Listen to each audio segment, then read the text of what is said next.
Hi student, welcome back to my channel. तो आज हम क्लास 10th का यूनिट 5 ट्रिग्नोमेट्री एक्सरसाइज 8.1 का क्वेश्चन नंबर 1 सॉल्व करने जा रहे हैं। तो लेट्स स्टार्ट कि देखते हैं क्वेश्चन क्या बोल रहे। टू 7 सेंटीमीटर और हमें डिटरमाइन करना है कि साइन ए कॉज ए की value and sine C and cos C की वैल्यू। तो सबसे पहले हम राइट एंगल की जब बात आती है तो हम उसका डायग्राम बनाएंगे। एक राइट एंगल जिसमें से बी जो है 90 डिग्री है और ए सी।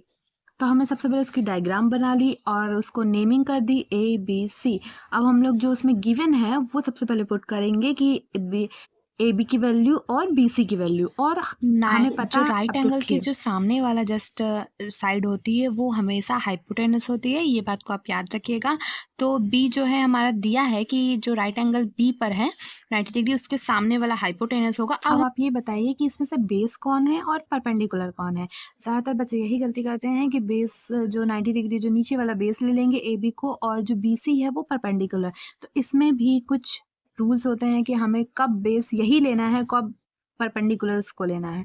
जब बात हम लोग करेंगे एंगल ए की, जब हम लोग बात करेंगे एंगल ए की, तो जो सामने वाला होता है तो वो परपेंडिकुलर हो जाता है। एंगल ए के सामने कौन सी साइड है, BC, तो ये क्या हो गई, परपेंडिकुलर। लेकिन जब हम लोग बात करेंगे एंगल सी की, तो एंगल सी के जो सामने की जो साइड है वो है AB, और जो AB है तब उसके टाइम वो परपेंडिकुलर हो जाएगी। तो इस बात का ध्यान रखिएगा। तो हम लोग क्वेश्चन अपना स्टार्ट करते हैं।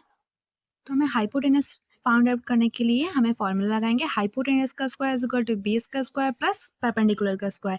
तो ये बेस हमें गिवन है और परपेंडिकुलर हमें गिवन है, यहाँ से हमें हाइपोटेनस की वैल्यू पता चल जाएगी। हम लोग उसकी AB की वैल्यू पुट करेंगे।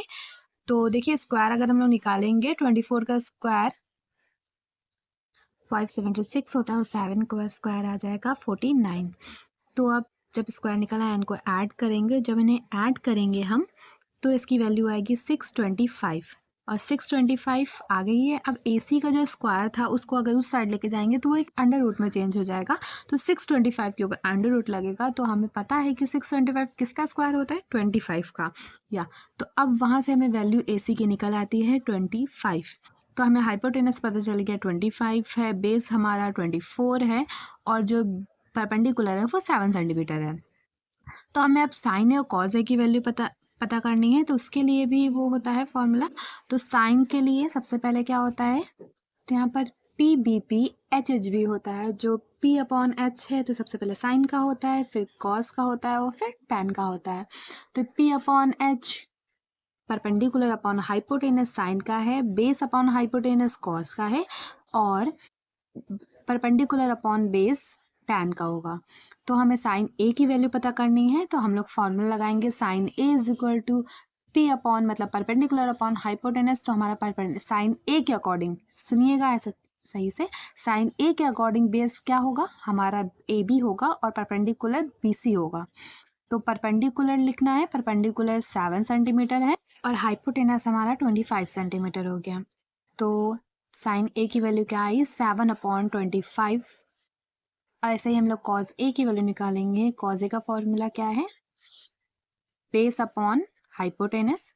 तो हम लोग इसको पिट कर देंगे। हमारा बेस क्या है, 24 सेंटीमीटर, और अपॉन में हाइपोटेनस आ गया 25 सेंटीमीटर। अब सेकंड पार्ट जो हमारा है, इसमें हमें साइन सी और कॉस सी की वैल्यू पता करनी है। इसके लिए अगर आपको इसमें नहीं समझ में आएगा तो मैं एक अलग से डायग्राम बना रही हूँ कॉस सी के लिए। मतलब अगर हम लोग एंगल सी लेंगे तब उसमें क्या होगा। तो सबसे पहले हम लोग अपनी नेमिंग कर लेंगे। जो हमारा बी है वो राइट एंगल है ABC। अब हम लोग हमने जैसा मैंने बताया कि एंगल सी लेते हैं तो हमारा जो उसके सामने वाली साइड है, एंगल के सामने वाली साइड है, वो हो जाती है परपेंडिकुलर। क्या हो जाती है, परपेंडिकुलर। तो हमारा इस टाइम हमारा बेस BC होगा, परपेंडिकुलर क्या होगा, AB। हम कॉस A की वैल्यू निकालेंगे। सबसे पहले साइन C या कॉस C, तो मैंने कॉस C पहले निकाल दिया है। तो कॉस C के अकॉर्डिंग हमें पता है, जो सामने फॉर्मूला दिया है, कि बेस अपॉन में क्या होगा, हाइपोटेनस। देखिए, तो बेस अपॉन में हाइपोटेनस हम लोग पुट कर देंगे। तो यहाँ पर बेस क्या है, 7 सेंटीमीटर, और हाइपोटेनस क्या है, 25 सेंटीमीटर। वो तो सेम ही है हाइपोटेनस। ऐसा ही साइन सी की वैल्यू निकाल लेंगे। तो साइन के लिए है परपेंडिकुलर अपॉन हाइपोटेनस। परपेंडिकुलर है हमारा 24 और हाइपोटेनस है 25 सेंटीमीटर। तो यहाँ से हमारा कंप्लीट होता है। Thank you for